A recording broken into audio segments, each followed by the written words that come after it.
Very sorry, Your Lordship. I'm instructed just to formally make the same open offer that we have already made. Don't. Of which your lordship is aware. Don't. I'm sorry? An offer like that is relevant to costs, nothing else. Say again, your lordship. So the way to do it is to, if and when it comes to the costs, then you put the evidence before me, not before. So, okay, well now,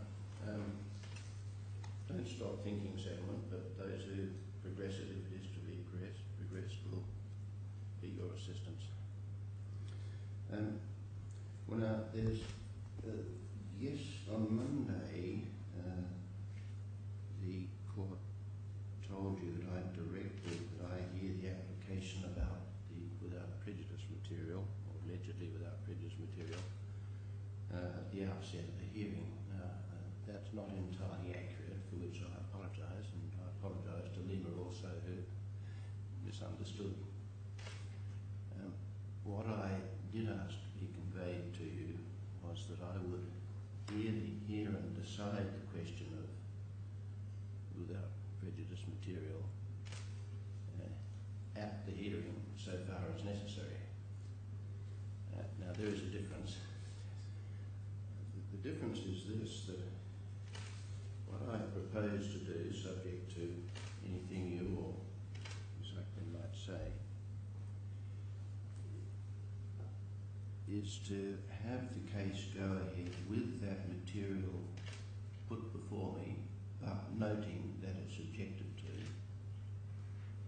receiving also the evidence that either of you wants to put before me, going to whether or not it is without prejudice material, and also receiving the evidence in response from the defendant's side, if there be any, on the basis that that material is before me. There's what seems to me at the moment to be a very good reason for taking that course. There's more reason than one, but there's one very good one. The defendant says that the discussion resulting in the minutes, which I have not read, I've deliberately avoided that so far, were on a without prejudice basis. The claimant says no, that's not so. They were just renegotiation of his employment contract. I don't know who's right or who's wrong about that. But to decide that, I really need to decide quite a bit of the whole case. I must see those discussions in the context in which they arise and be able to form a judgment as to whether or not they were without prejudice accordingly. It's really just not practicable to my mind at the moment to deal with it as a separate application. That's why I've proposed that course. If I decide at the end of the day with your submissions after all the evidence is closed that it's without prejudice material, then the material will have been noted and it will be disregarded. The ruling will be that it's rejected. So far as there might be cross-examination, I withdraw those words. So far as the defendant has led material which is responsive to the without prejudice material, and so far as there may have been cross-examination going to it, that can also be identified and that can also be disregarded. It seems to me that that's the practical course, if not the necessary course. So, Mr. Zahar, what do you want to say about that course? Well, Your Lordship, you won't be surprised to know that we would invite Your Lordship to take a completely different course, namely to hear the application first and then make a decision as to whether the documents and the evidence in his witness statement Now, why? is without prejudice for these reasons. Firstly, the material that we refer to is directly relevant to the issues that you have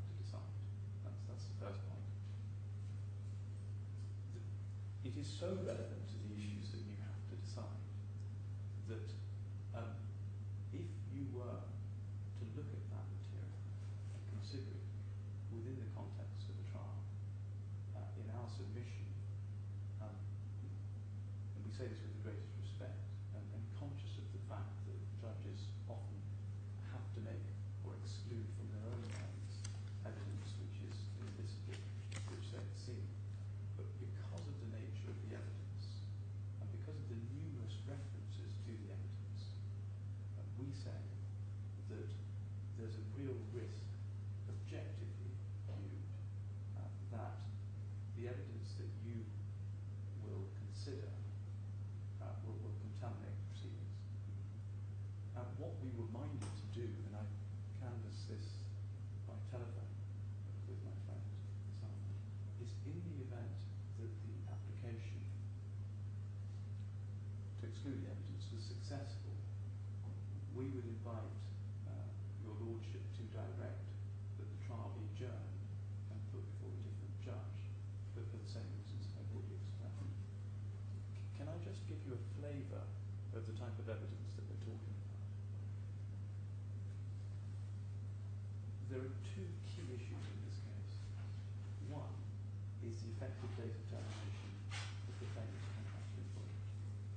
The claimant says it's the expiry of his resignation at some point at the beginning of April 2014. We say, in fact, it's the 30th of June by oral termination, and the claimant claims the entire loss of income between those two periods. There are concessions and admissions within the minutes of the meeting of the 3rd of October and the 20th of January, and numerous references to correspondence leading up to those meetings, which we say is without prejudice, and which relate directly to that central issue. If your Lordship were to rule on this question, in our submission, it would be contrary to the interest of justice for your Lordship then to go on to hear the trial. That's perhaps not the test. Would you like to formulate the actual test? Well, your Lordship, we would say that an ordinary bystander would perceive a lack of, if you like, independence or impartiality. So not actual, obviously. I don't want to use the word bias, because I think it's a tad inappropriate, but my point is judicial independence, the absence of contamination. There's a real risk that the ordinary bystander would perceive that your Lordship, that somebody in your Lordship's position would not be able to deal with the matter with an open mind and with independence in the event that all those bits of evidence came before you. So just coming back to my original point, the reason we would invite your Lordship to deal with it in stages, that is to say, to hear the application first and then go on to consider whether there should be a trial or not, or to adjourn the trial, is to avoid the real risk of the perception of bias. And I think that's the test. In effect, it would be an application for your Lordship to recuse himself from the trial. I think that's it's a contingent recusal, as it were. Precisely. Yes, I understand that. Which is an unfortunate application to have to make, but one that becomes necessary in the circumstances. So the first concession or admission, I must say now to put it into context, that you will see is expressly stated in the minutes of the 3rd of October. We refer in those minutes to the claimant's existing contractual terms and what they will be going forward. And there's I wouldn't say implicit, there's an express recognition that he remains employed. The second meeting and the first meeting also deal with the position of firstly what constitutes an equity grant. or an incentive payment to the claimant, and a clear admission that there is still an amount of money to be paid to the claimant by way of an equity grant or an incentive. Now you'll know from the pleadings, Your Lordship, and I can take you to them, that the defendant's position is that the claimant, the payments that the claimant took, $777,778 were not incentive payments or by way of an equity grant. They were taken from the defendant, purportedly to be used for expenses and projects that the claimant was working on. And the claimant says they were simply incentive payments. And the admission or concession that you see in the minutes of the 3rd of October and the 20th of January are bang on point. The other documents that we refer to are passages in the witness statement of the claimant, all relate to those concessions. 1, 2, to the contents of the meetings between the parties, and 3, the dialogue between the claimant, the defendant, and the appointed mediator, Mr. Dalal. So we say that once you've considered all that evidence, and that evidence has been scrutinised during the forensic cross-examination process, it would be extremely difficult for a bystander to take the view that, to use a shorthand, there's been no contamination. And so we would urge a course, as I've suggested. Now, can I also say this? Well, let's just go back one step. Just so I know your position, let's assume that I do not accept the argument so far as it would mean that I could not both hear the question of, decide the question of admissibility and hear the case.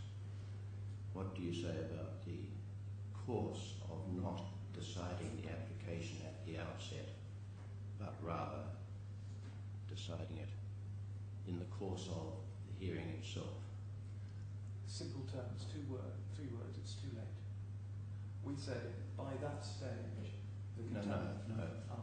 My assumption was that I had not accepted the argument you've just put to me, and now we're just looking at the most sensible procedure. In other words, that you deal with the question of whether or not the items are subject to without prejudice privilege at the end of the trial or during the trial. Exactly.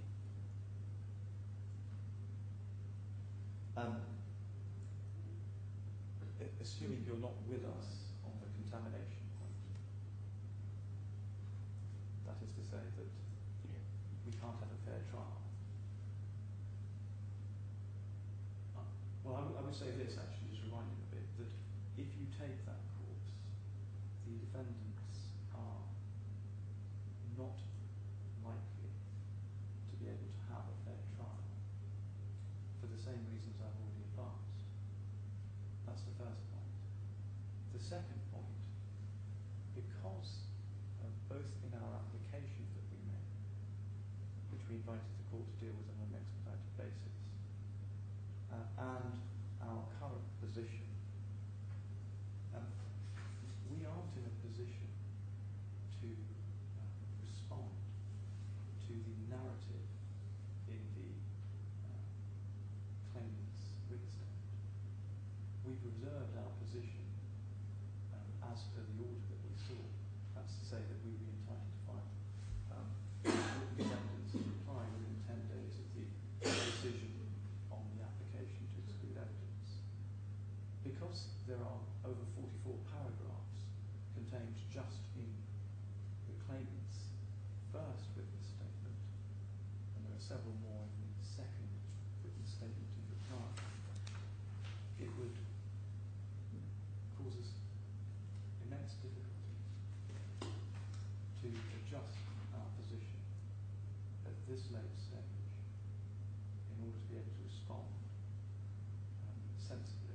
Well, while you say you reserved your position, there was never any direction of the court which relieved you from the responsibility of putting on all necessary evidence.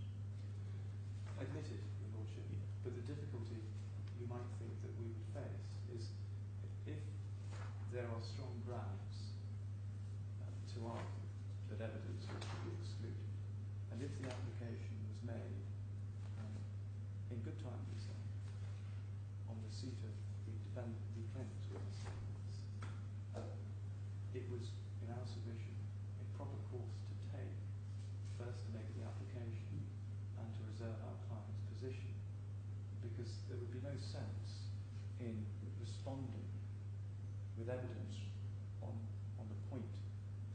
responding with evidence relating to what we perceive to be without prejudice discussions, without first deciding the point.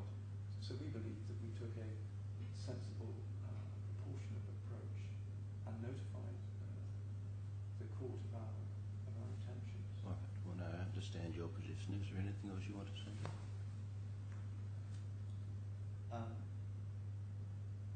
Your Lordship, in relation to dealing with, so just to end that point, the difficulties that we would face would mean that our clients would not be on an equal footing with the claimant in this matter. That there would be serious prejudice to our case, and that the trial process itself, we would say, is not equipped to deal with the shortcomings in terms of the evidence that arise as a consequence of taking the course that your Lordship has proposed. All right. As I said, that's it. Yes, Ms. Hakim. My Lord, I'm going to address the three main areas of concern that Mr. Dahl has raised. The first one is contamination, prejudice, bias, unfairness of proceedings.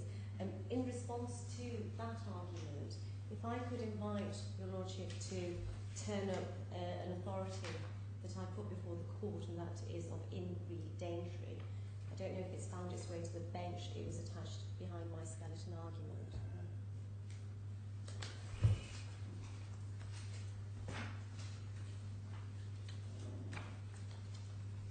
There were two attachments. One was a case in re Daintree, and the second one was the law and practice of compromise. I have the law and practice, but for whatever reason, not the case. Do you have a spare copy? I do indeed, yes. It was given to me this morning. You have this, Mr. Zahn? I have it now. I'm grateful. And my Lord, a passage in this authority deals exactly with the issue that Mr. Dahl now raises. If I could invite you to turn up, it's page 119 of the authority, 4 pages in, and this talks about the admissibility of a without prejudice document before the registrar. The registrar dismissed it on the basis that the privilege applied, and what the Court of Appeal said was, and I'm looking at halfway down the page, where it starts, in our opinion, this decision was wrong. We think that the document was admissible in evidence. In the first place, we think that the document was entitled to look at in the first place, we think that the court was entitled to look at the document and its contents for the purpose of deciding the question of admissibility. That goes directly to your approach, my Lord. It seems to us that the question of its admissibility depended upon a matter of fact, which matter of fact it was the function of the registrar, sitting in the same position that Your Honour sits in today, in his character of judge and not in his character as a juryman, to decide. And it seems to us that the judge, for this purpose, was entitled to look at that document, though not in evidence, just as he would have been entitled to have looked at the document if he had been trying a case before a jury, before allowing it to be put in evidence before the jury. And so, my Lord, that, we say, directly answers Mr. Dahl's point. Foskett, the law of practice, and I don't have the necessary paragraph before me, but that talks about the desirability of the trial judge looking at these documents for the very reason that Your Honour stated, and that is that these documents need to be looked at in the context of which they were produced. And Your Honour, you're quite right in terms of the documents. It's our position that the documents were as a result of commercial discussions in the context of an employer-employee relationship. Mr. Dar has raised an issue in terms of a key issue before the court, and that is the date of termination. We say, Your Honour, that on the 30th of June, the defendant sought to unilaterally reduce the claimant's salary, and therefore the 3rd of October minutes of meeting was as a result of the claimant agreeing to that reduction, and therefore what the 3rd of October minutes of meeting does is it records a variation to the employment contract. And if one looks at it and one looks at the character of that document, it sets out what the variation of the terms of contract are. So it talks about the salary reduction, it talks about the equity grant, and it talks about expenses. And therefore we say that that isn't a without prejudice document, it's a record of the variation of the employment agreement. Similarly, in relation to the 20th of January minutes of meetings, what we say is that this was simply an action plan, a strategy as to how the relationship ought to be conducted. It was never expressed as being without prejudice, and nor did... You didn't elaborate on the merits. We're looking at procedure. No, of course not. And the what Mr. Dar has conveniently referred to as contamination. Yes, absolutely. But my Lord, the reference was made to the documents, and so we say that there is no contamination. It's desirable to look at these documents in the context of which they were produced, and therefore it would be difficult to look at the documents in isolation without understanding the basis upon which they were created. So that deals with the contamination point. The second point, my Lord, that has been raised by... No, it doesn't deal with the contamination point. That's really the procedural point. Because Mr. Dar says that if I were to look at them in that context, I would be contaminated. Well, my Lord, and again You cite Reed Aintree on yes, that, I accept that. I go Reed Aintree, and I also say Foskett, and I'll produce the relevant paragraph for you, talks about the desirability of the judge looking at these documents. I don't have the paragraph before me. And thirdly, my Lord, what I say is that it's ordinary in the course of proceedings for a judge to undertake what is described as mental gymnastics, whereby a judge is able to look at material, and then when it comes to deciding the matter, if without prejudice is applicable to any document, is able to put that document or put that matter out of his or her mind. And so, my Lord, those 3 points we say refer or address the contamination point. The second point is in relation to timing, and Mr. Dar says, well, it's too late. And my Lord, without labouring the point, you have seen my skeleton argument, we say it's too late because of the defendant's own apathy. Whilst the application was made on an expedited basis, there was no efforts to progress this application. We say material that is now being described as without prejudice was in issue, and the defendant knew it was in issue as far back as when the reply to the amended defence and counterclaim was served, and that was on the 19th of October of last year. Within the reply, there were references to the Maputo meeting, references to settlement discussions, reference to discussions not being bona fide. And so as far back as 19th of October 2014, this application could have been made. The second point at which it could have been made is when there was a production order, a disclosure order made by His Excellency Al-Mahari. There was no appeal to that order. The third point in these proceedings, when the defendant could have made the application, is when KBH expressly informed the defendant that it was going to use this documentation, and therefore there was no application made at that stage to exclude this material, and therefore we say it is too late. What was that time? Do you mean by that when the witness statement of Mr. Adil was served? There was an application for an unless order made by us Right. around March. That's what you mean? Yes, Yes. application 3, I think it was March, I can't remember the exact date, but we said that pursuant to the disclosure order, the defendants hadn't produced signed minutes of the 3rd of October meeting.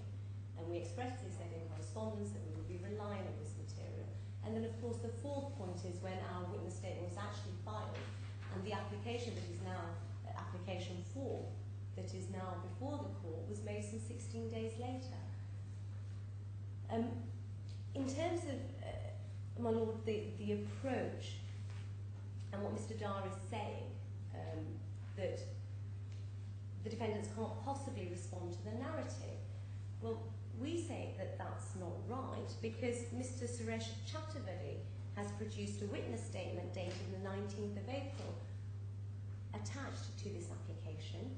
And, my lord, I don't know if you've had an opportunity to consider that witness statement, but if you haven't, then we say that on reading this witness statement, it goes directly to the relevant alleged without prejudice paragraphs of the claimant's witness statement. So it gives, or rather there is evidence before the court that responds to the claimant's evidence that has been put in, that is now being expressed as being without prejudice. And therefore, my lord, they have responded to the narrative. It would not pose any great difficulty to have that witness statement in play. In any event, the defendant is entitled, subject to the court's permission, to ask questions in chief of any relevant material, or if any relevant evidence needs to be brought forward before the court. And so therefore, my lord, we say that that particular hurdle that the defendants have put before you can be surmounted. And finally, my lord, there is a suggestion that maybe you ought to recuse yourself if you come to consider the application. We say that firstly there is no application before you. An application would need to be made with proper grounds as to why bias is being suggested. Don't be silly, please. Let's Well, deal with the merits.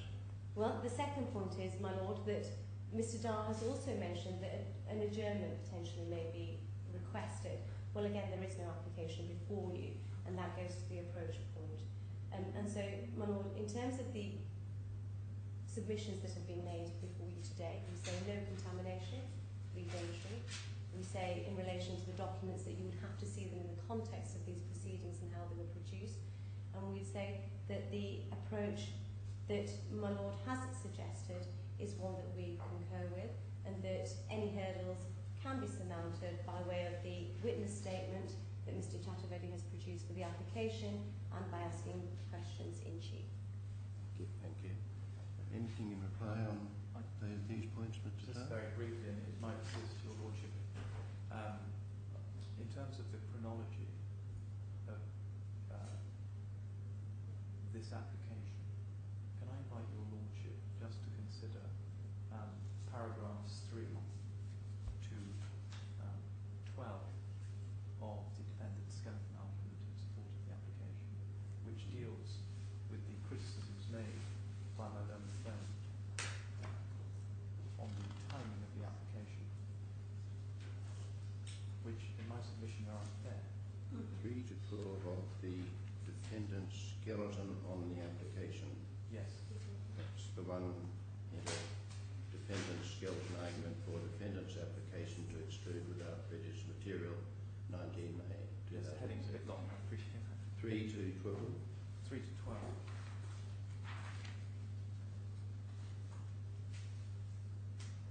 Sorry, forgive me, that's the wrong reference. It should be 9 to 12.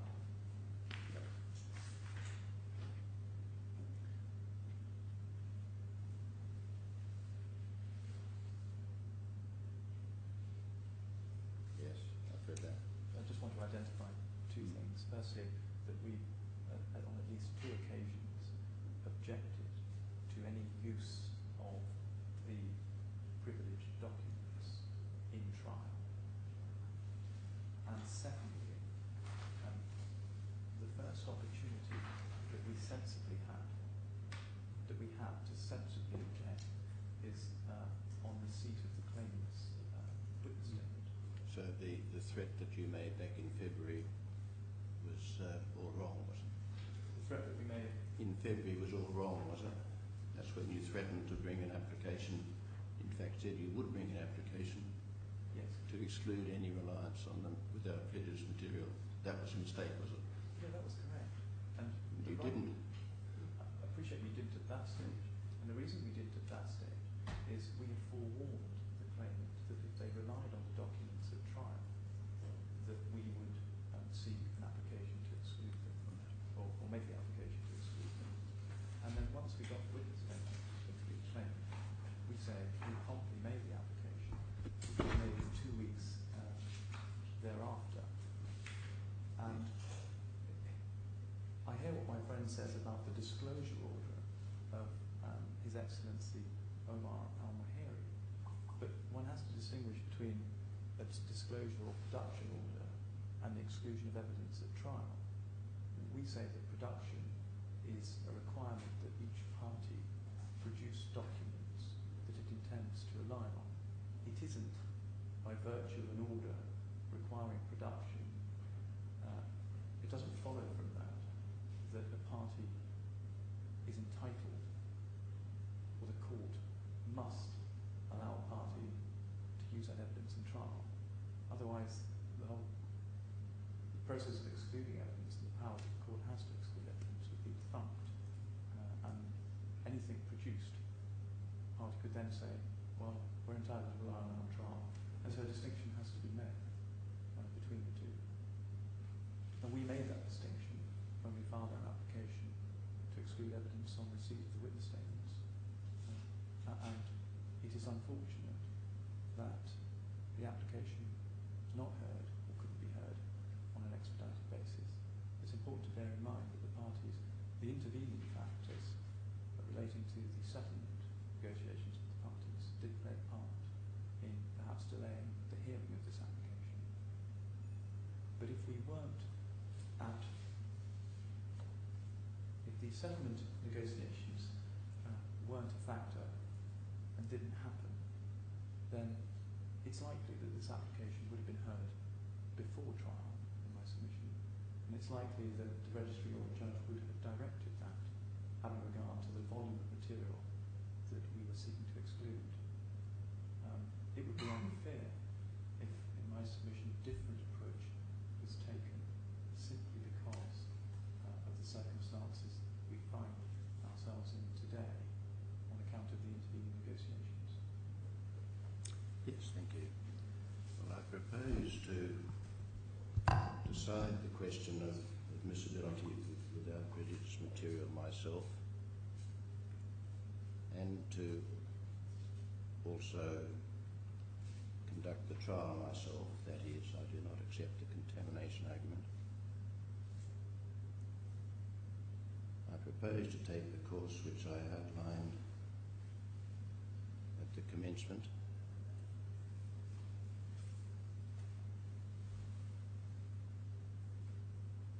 If the defendant is placed in any difficulty because it has not as yet put on any evidence responsive to the without prejudice material,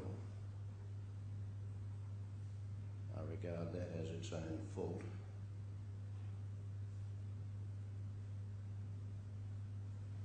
It will have the opportunity, I will give it the opportunity to produce a supplementary witness statement, which should be produced by 9:30 tomorrow. I'll give more detailed reasons for all of these conclusions,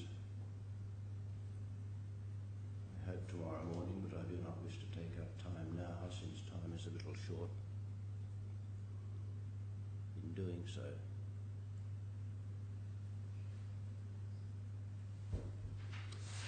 Now, that I think to the perhaps an opening from Miss Admin, does it? Is that the normal, the next step, Miss Admin? Yes, my lord. We have between us discussed a proposed timetable for the remaining days, and what we agreed was that if we dispensed with openings and had some time for closing submissions, then we could perhaps get through the evidence within these 3 days. Yes, I'm quite happy with that. Yes, and it may even leave some room for closing submissions, but then that's something that we can come to as and when we know where we are with the evidence. And it may be that we file written closing submissions or have another day Yes, for well, the important submissions. thing in the circumstances in which we now find ourselves, let's not worry about how or why, is to try and get the evidence dealt with while I'm here. Yes. Yes. What I would propose, however, is maybe by tomorrow morning the parties agree a list of issues that the court has to determine. At present, there isn't a list of issues that ordinarily would have been before the court arising out of a case management conference. And so it may be of assistance to the court if both parties agree a list of issues, maybe over the lunch adjournment even, or by 9:30 tomorrow morning. Well, it would certainly be useful. I should say that I think the defendant's efforts should be devoted to whatever additional material it wants to have from. Yes. I'm afraid the gentleman's name escapes me at the moment. Mr. Dyson. My name? No. Your client's. Frontline. Frontline Development Partners Limited. Yes, no, but. Mr. Chatterton. The chairman, Mr. Chatterverdi, is it? Yes. Have I got it right? Chatterverdi. My apologies to him for not remembering or perhaps mispronouncing. In which case... So if you can get a list of issues yes. as well, that would be very good. Yes, my lord, in which case we'll work on it on our side of the room, and then if Mr. Dunn has any comments, he can add those to the list of issues. Yes. My lord, may I have a 5-minute adjournment, just in terms of a toilet break, please? Could I have a 5-minute adjournment for a toilet break? Yes, all right.